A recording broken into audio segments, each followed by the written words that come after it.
The very word secrecy is repugnant in a free and open society. And we are, as a people, inherently and historically opposed to secret societies, to secret oaths, and to secret proceedings. We decided long ago that the dangers of excessive and unwarranted concealment far outweighed the dangers which are cited to justify it. There is little value in ensuring the survival of our nation if our traditions do not survive with it. And there is very grave danger that an announced need for increased security will be seized upon by those anxious to expand its meaning to the very limits of official censorship and concealment. And so it is to the printing press, to the recorder of man's deeds, the keeper of his conscience, the courier of his news, that we look for strength and assistance, confident that with your help, man will be what he was born to be, free and independent. Welcome to Unstacking the Deck. I'm Jason Robo. And I'm Kyle Beattie. And this is our 4th episode now. This one's themed on censorship, following our previous episode, which was on the media monopoly. Generally, censorship is the consequences that you get of this mass media construct. It has only its self-interested media content that it wants to promote, which is generally dominated by their advertisers like the pharmaceutical industry, military-industrial complex, and all these other different interests. And the bankers, of course, because all of these different companies aren't going to survive if they can't continually get loans and get money from all of the different bankers and from the Federal Reserve in general, the entire fractional reserve system as well. Yeah, and that whole thing's a complete and utter joke. If you want to learn more, you can check out G. Edward Griffin's The Creature from Jekyll Island, or watch The Money Masters and learn more about the monetary system. But generally, that's why our name is Unstacking the Deck, and we'll reiterate this constantly, and that this game is completely fixed. It's an absolute joke, and we have no business trying to even sit at this table and try and make anything of it. You pretty much gotta, unstack the deck and that kind of a thing. Yep, that's why we're doing our own show and trying to get involved in our own type of industries, and trying to get involved with people who don't censor you, like Access Humboldt, for instance, who have been continually broadcasting Unstacking the Deck and trying to broadcast the truth to everybody and get different information out there, so that everyone's not just continually being flooded and inundated with all of these corporate media and these basically shills and liars who are on television, propagating for the New World Order and all the bankers and their, terrible agenda, basically. And then when you're trying to watch a regular TV program, as soon as it switches to advertising, it's like, ah! And it's really loud and just crazy and flashing colors and girls running around practically nude and just violence and all sorts of different things and just weird random stuff that's completely unrelated, just to basically drag you in. And that shows it. It's driven by advertisers when you watch that volume increase and the whole action scene kind of thing unfold. And so what we've had is an experience, and this is why we're going to be our guest interview today. This will be like a fluke. This will be the only time you're going to see this.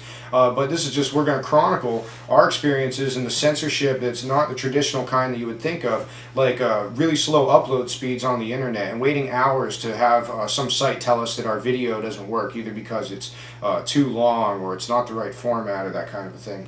Yeah, and a lot of sites, and of course it's because of server space and technological issues, which we're going to get into later in the show.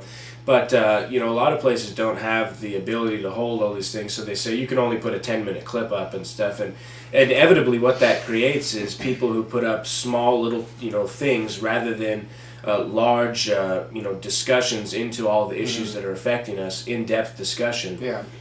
Or like some, in-depth content and that kind of a thing. And generally it'll be like the dumbed down, short snippets, made to basically shorten your attention span even further than it has been greatly diminished to at this point in time.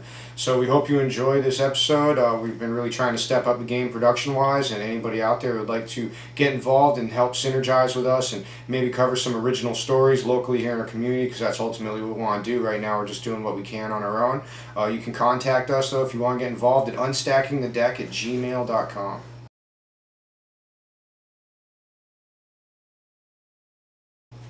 And now for our word of the week to kick off the show. Of course, it's going to be censor. Censor is from Latin, Roman roots, and it's by definition a person who supervises conduct and morals an official who examines materials as publications or films for objectionable matter. Also in Roman times, it was one of two magistrates who acted as census takers, assessors, and inspectors of morals and conduct in the community. And it comes from the Latin word censere, which actually meant to give one's opinion, which kind of is interesting because it essentially is saying that these census takers and other people who would give an opinion to the emperor, essentially to the Caesar, about the way that this certain province or whatever was working, was the official opinion. It was the census. It was what was said. It was what was the official opinion. And anyone who said anything different from that, it was not even considered an official opinion. It was just some random, person talking. So they had it so controlled even at that point that they were able to, manipulate the entirety of everyone's opinions essentially.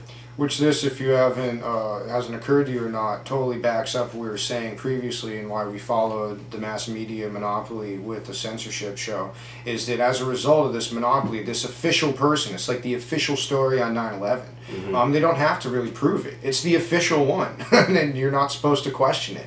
And anyone that dissents will be silenced, whether it's today we have like a more, I would say, less brutish version of that, where you're just, pushed off to the side. Oh, that guy's crazy. Like, don't pay attention to them and their ideas. Don't associate with that person or you will be ostracized as well. That's our new, like, more politically correct form of, like, assassination almost. And that's what you're going to generally continue to see if there's this official version of everything. We should have complete free speech and we should tolerate each other's opinions.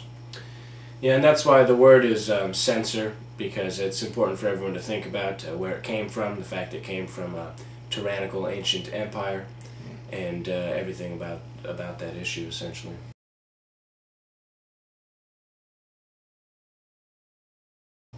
This is the beginning of our news section, starting with North Coast news, mostly from the month of March. Early March, mostly. Our first story here is from the Humboldt Herald blog online. It is Arkley Bank Fail is the title. The FDIC is now investigating Rob Arkley's statewide bank in Louisiana, which has been shut down by the FDIC. The FDIC estimates that the cost has been $38.1 million to the Deposit Insurance Fund. And the FDIC has issued a cease and desist in 2008, way before now, for a list of bad acts that you can go on the blog and click on the link yourself. More recently, the bank apparently was embroiled in litigation with a victim of Hurricane Rita following Hurricane Katrina, who claimed that statewide unlawfully seized her insurance money, which doesn't sound quite unusual because I've personally had those kind of experiences with banks where they just say that they can hold your money and they don't have to give it to you. Yeah, another story concerning the Arkleys. A few years back, Rob and Sherry Arkley, this also coming from the Humboldt Herald, they essentially bought a house in Baton Rouge, which is an old historical landmark dwelling, and they bulldozed it, tore it down, and then built up their own new house there. And a lot of the locals have been really upset about it, and basically we understand their pain because we've dealt with the Arkleys here in this county for a long time.